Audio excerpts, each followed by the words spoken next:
Hey, and welcome to the Ruby Tuesday. My name's Ruben. Almost You forgot. sure about that? Kind of. I'm Kay. And today we are reviewing an Amazon original film called The Voyeurs. Pippa and Thomas move into their dream apartment. They notice that their windows look directly into the apartment opposite, inviting them to witness the volatile relationship of the attractive couple across the street. But when they attempt to anonymously intercede in their lives, they unwittingly set in motion a chain of events that will lead to disaster. Equal parts Rear Window, equal parts softcore porn. This film is probably not one that you want to watch with your parents, especially if you were raised in a Christian family. This one will be fast forward, fast forward, fast forward. Mute. Who wants tea? I'll go make tea. The first half of this film is basically porn. There's a lot of sex scenes, voyeuristically, hence the title. Watching your neighbors having sex and watching their lives, but there's a lot of sex going on, and then perhaps you might enjoy. No, mine. It wasn't until the second half of the film that I started actually really getting interested in this. Putting that all aside, I loved the editing. It was really good. It was really clever. It was purposeful. Let's put it that way. Like the edits, the cuts, the way that it was all put together was actually really good.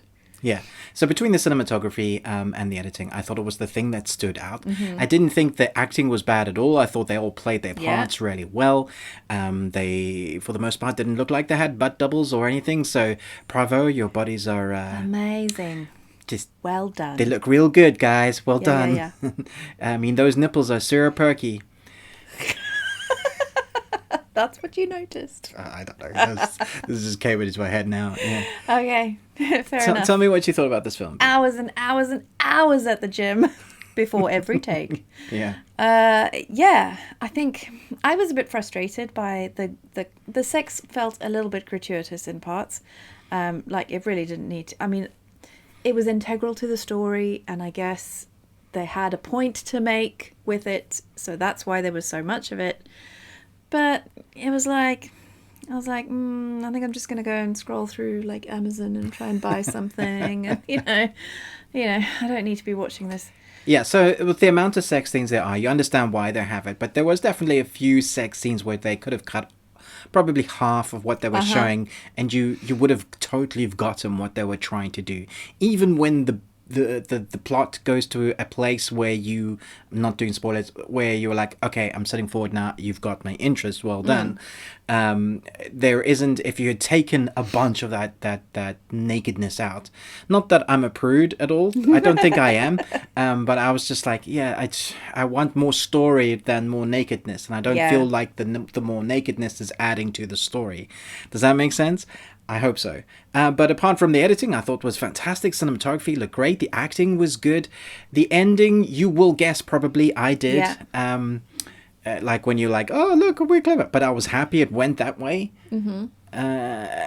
So, happy and not happy. Yeah, I didn't really know what the message of this film was, because it felt like they were trying to tell you something about being voyeurs as a society, being voyeurs, especially like we stalk people on our phones really easily, that person you haven't seen for ages on Facebook, and you stalk their lives. They have a message to say with that in regards, and then they flip it back at the characters, which is you as well, I guess, who are voyeuristically watching the film, and the person is voyeuristically trying to sort things, and they're just like a conundrum, like choose one, because otherwise you feel like Well, I kind of feel a little bit like it reflects the complexity of society today, because we are, to a certain extent, all voyeurs, and it is negative, but it also has positives, and it's a very complicated situation, because yes, we watch people, we follow people on Instagram or whatever, and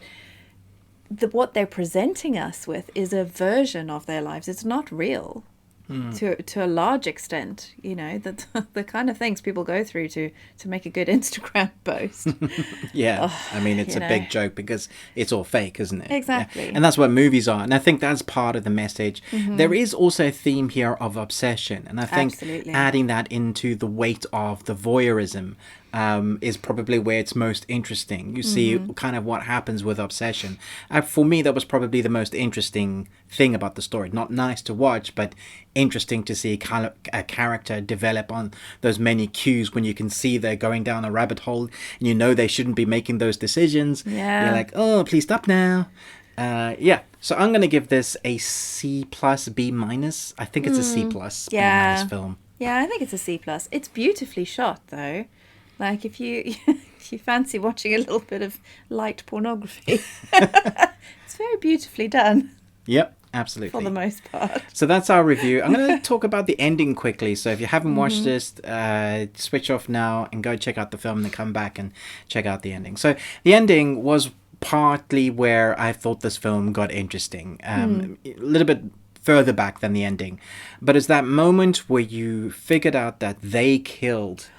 and maybe you're thinking, wait, I didn't quite catch how they did that. If you missed it... It was the woman. She was the one who was actually really bad, because towards the end you could see that the man was actually feeling guilt about what had happened and what they had done inadvertently. Yeah, I mean, did you catch... like when the boyfriend, it wasn't the husband yet, I think, when the boyfriend hung himself, my guttural reaction was, that's not right. No. He would never have done that. They had so well established his character that it felt wrong that he had hanged himself, because I just didn't believe he would do that. Yeah. And so that sits wrong with the female protagonist as well. Yeah. And then you see how she gets one up and starts, it's all very... like one person gets their revenge, another person gets their revenge, and it kind of flips itself. It's a horrible, like, confrontation. First she's naked in front of everybody, and she's like horrible, and she's caused the death of her boyfriend, so she thought, and then she hadn't. And so we get to that ending bit, and you're just left feeling...